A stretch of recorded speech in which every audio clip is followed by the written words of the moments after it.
Good morning, YouTube. Welcome to the channel. I'm Tyler Fikes. If you haven't already, hit the subscribe button. We're on the road to 1,000 anyways. So today we are going to be doing maintenance on my truck and the Duramax. So first thing, we're going to get the Duramax done. We got a whole kit of new Zerk fittings for the upper control arm. So what happened is we got the upper control arms for this truck first, and we didn't notice because we had never installed these upper control arms before, but then when I did mine, I knew what to do and got it all done.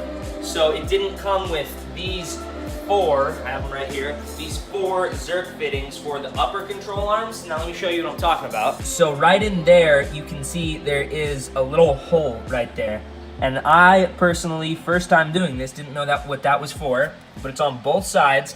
And what that's for is for these Zerk fittings right here.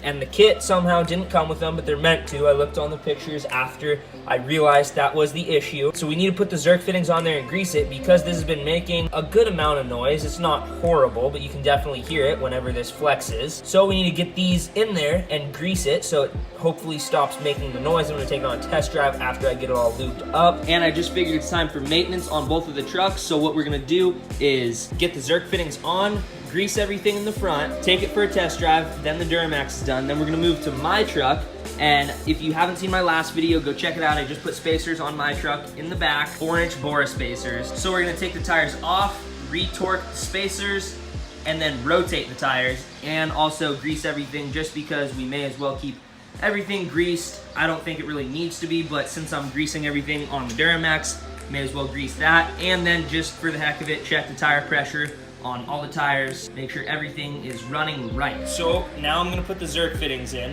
So now we have the Zerk fitting on both ends, and they do not tighten down to be facing out like that. These aren't fully tight yet. So if I spin them more, they're gonna be too far out of the way to reach with the grease gun. So I gotta tighten them just as far as I can to get them to right there. So they're facing towards me. Then I'm gonna come hit them with the grease gun, and I'm gonna grease everything else while I'm under there, and then we're gonna come back and tighten those down. And this is something good that you wanna do on your truck or your car, any vehicle. You wanna always make sure you have as much grease as possible in all of your joints just to prevent too much friction, and it makes everything more lubricated, makes everything last longer, like ball joints and stuff. And this is actually not greasable with the stock upper control arms. There's no Zerk fitting to grease. That's why when we got these, I didn't think anything of it when there's no Zerk fitting up there. But after putting them on my truck and them having them up there and then the truck starting to make noise, I realized, crap, we need to put those up there. So we got them off Amazon, cheap set, went right in. So I'm gonna grease these up, tighten them down, and then I'll see you after that. And just like that, we got both sides done. Greased up, tightened down, greased everything else. So now we're gonna take it for a quick test drive. Gotta move my truck out of the way and then pull the Duramax out, and then I will meet you guys in the cab.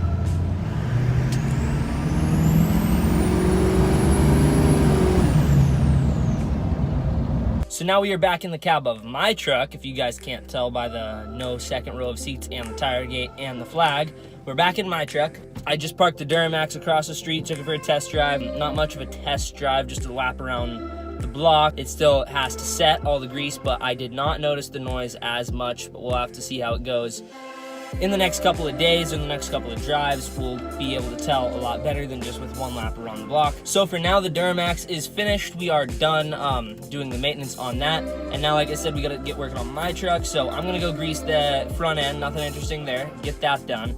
Then I'm gonna show you guys me torquing down the spacers.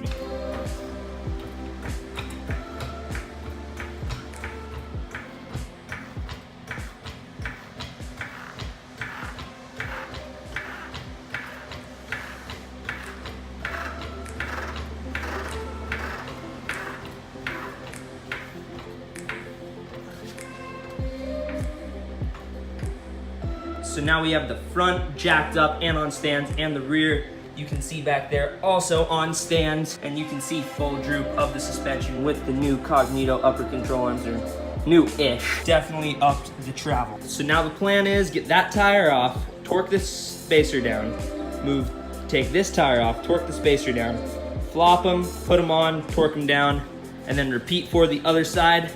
So let's get into that tire.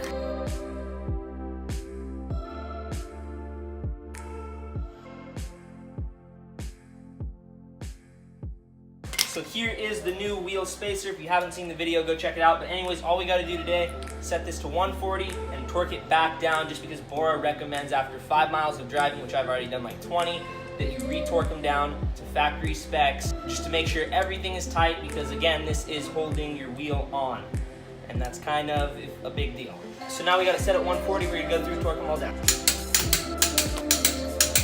So now we got it all torqued down, and none of them actually came loose, which is a good thing. You want it to stay tight. But now before I can put the wheel back on, I gotta go get the wheel from the front, because we are also doing a tire rotation, so I'm moving the fronts to the back. So now we got the front tire, bring it to the back.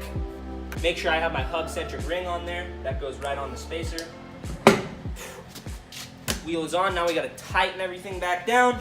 And again, start these lugs by hand so you don't strip them with the impact. So we're gonna start them by hand. Once they're on there, we're gonna use the impact to get them sucked up to it, but not tighten it. Then we're gonna take the torque wrench back at 140, torque them all down again, and then put the caps back on. We should be good to go.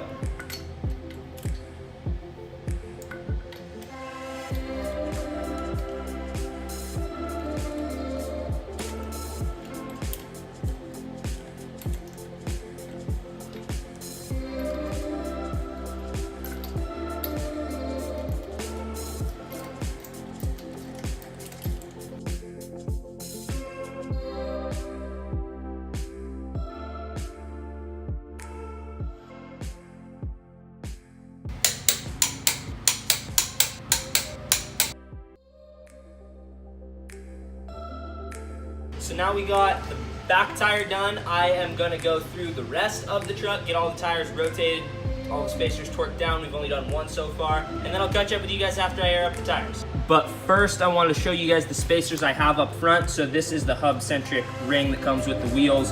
And you can see this one does have the hub-centric lip. It's to my bolt pattern. It's not the black Bora ones, but these are still really good quality. I don't remember what brand. I got them a long time ago, but I know they're no cheap eBay ones.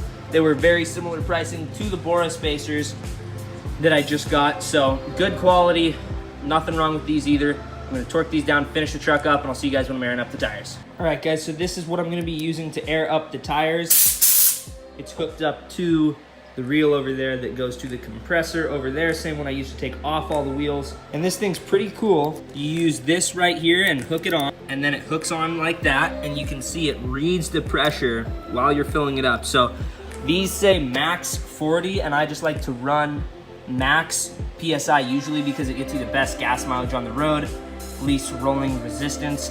If I ever go off-roading, I do lower them down to like 35 to 30, but you can see they're at about 37 right now. When you're airing, it doesn't read it, but it's really nice. You can just air it up and see right there. You don't have to get out a something to check it. It just tells you exactly what you're at. And it has a bleeder on it too. So now we're right at 40. All right, I got the tires all aired up to 40 PSI, and just to see how far it would go.